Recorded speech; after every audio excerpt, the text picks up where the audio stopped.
Rabbi Sherman. Shabbat Shalom, everyone. I am honored to be with you here today. My name is Yasmeen Ohebsion, and I am a graduating senior at Tulane University. As many of you may know, Tulane is almost 20% Jewish, one of the major reasons I chose to attend the university in the first place.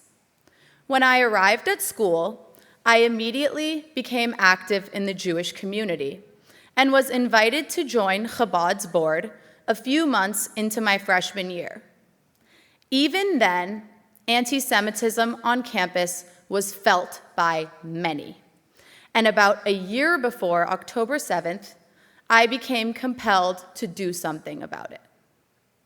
This is when I founded the Movement to Address Anti-Semitism at Tulane, an organization focused on urging Tulane's administration to implement mandatory anti-Semitism awareness, training, and education through diversity, equity, and inclusion programming at Tulane.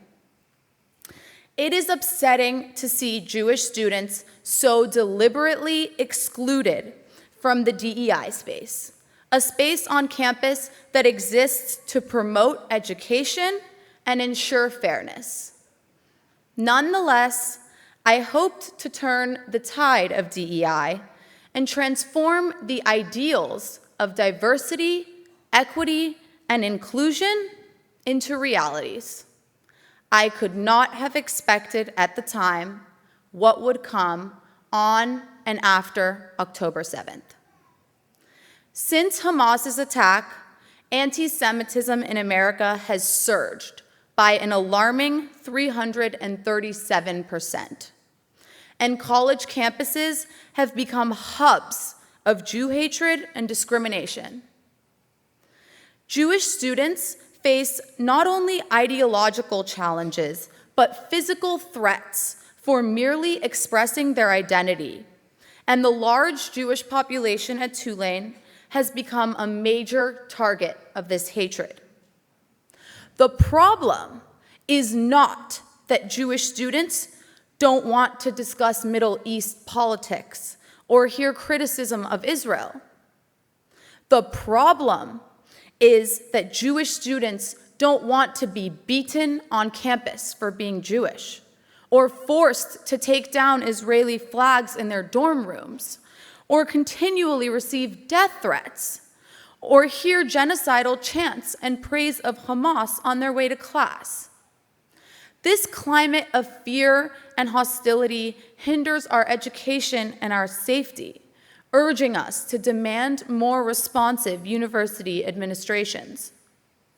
The distressing reality is that not only are Jewish students afraid to be on campus in the first place, but they are even more frightened to speak out.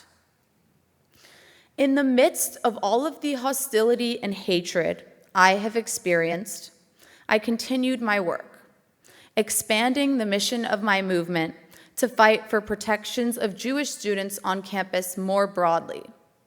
I am honored that I was invited alongside 8 other students from across the country to testify before Congress about anti-Semitism on university campuses last month.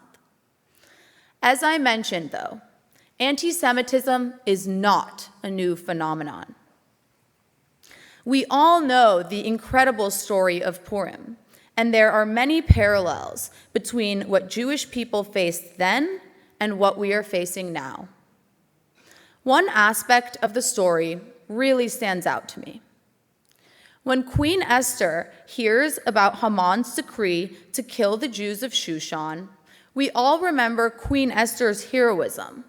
But in reality, Esther was afraid to speak to the king and tell him that she was Jewish.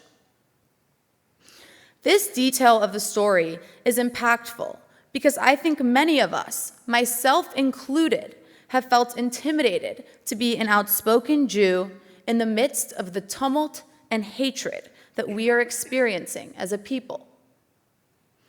Queen Esther is notably so heroic because she put herself aside to overcome her fears of admitting that she was Jewish and fighting Haman's decree. This is why Esther is our hero and our role model. In a conversation between Queen Esther and her cousin Mordecai, where Esther expresses feeling scared to approach King Ahasuerus on behalf of the Jews, Mordecai tells her, quote, "Don't think for a moment that because you are in the palace, you will escape when all other Jews are killed. Actually, if you stay quiet now, the Jews will find relief and safety through a different route, and you and your father's household will perish. And who knows, maybe it was just for such an occasion that you were made the queen." To me, this quote highlights the obligation and experience that we have always had as the Jewish people. First, Mordecai implies divine providence by telling Queen Esther that the Jews will be saved regardless. This teaches us a lesson that my mother taught me as a young girl. Believing in Hashem and his divinity allows us to feel secure and at peace in a way that is necessary. However, Hashem is not mentioned in this discussion, and Mordecai makes it clear that Queen Esther has a duty to stand up for the Jewish people, underscoring the fact that we must do what we can to establish agency and make change. As Jews, we must decide to devote ourselves to our people.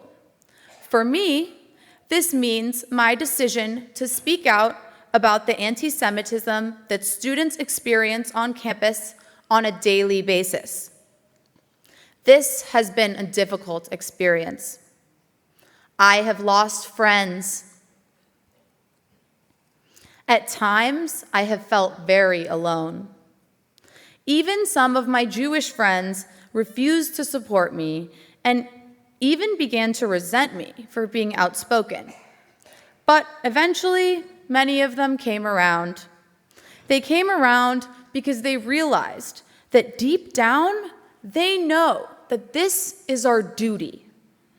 Even many of my non-Jewish friends came around, and I can humbly say that in some ways, we have turned the tide on Tulane's campus.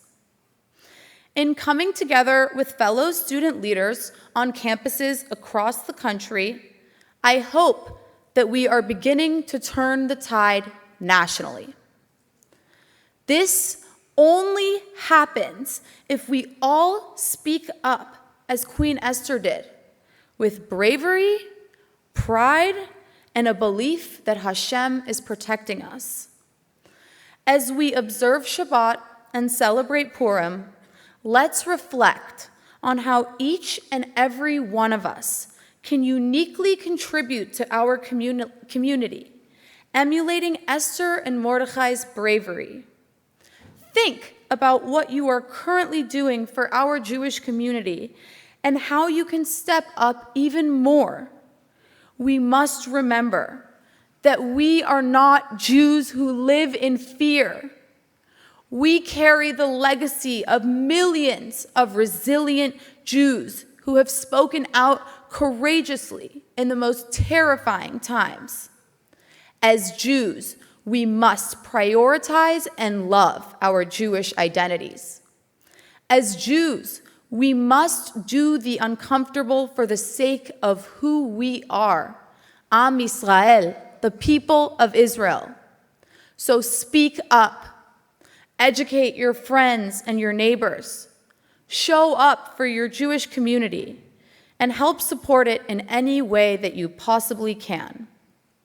When an opportunity to do so arises, do not ignore it due to fear. Take it with pride and the comfort that Hashem is watching over you. When you do so, you will discover the beauty of being Jewish at its core, which is the immense gratitude and support for your voice and your choice to stand up. Kol Israel Aravim ze leze. All of Israel is beholden to one another. Thank you. Shabbat Shalom, Chag Purim Sameach, and Am Yisrael Chai.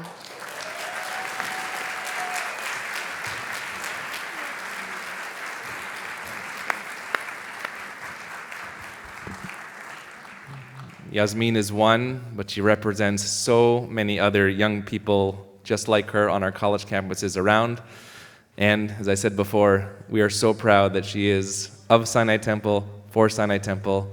Please, after Shabbat, share that message as we'll send out. If you have not seen her congressional testimony, we've been sending that out as well. It is truly miraculous, magical, and full of strength. Tenkol chanafshi. That is Yasmeen who gives us strength for our soul. We rise on page 185 for the Musaf service, page 185, Chatzi Kaddish. Sorry, 184.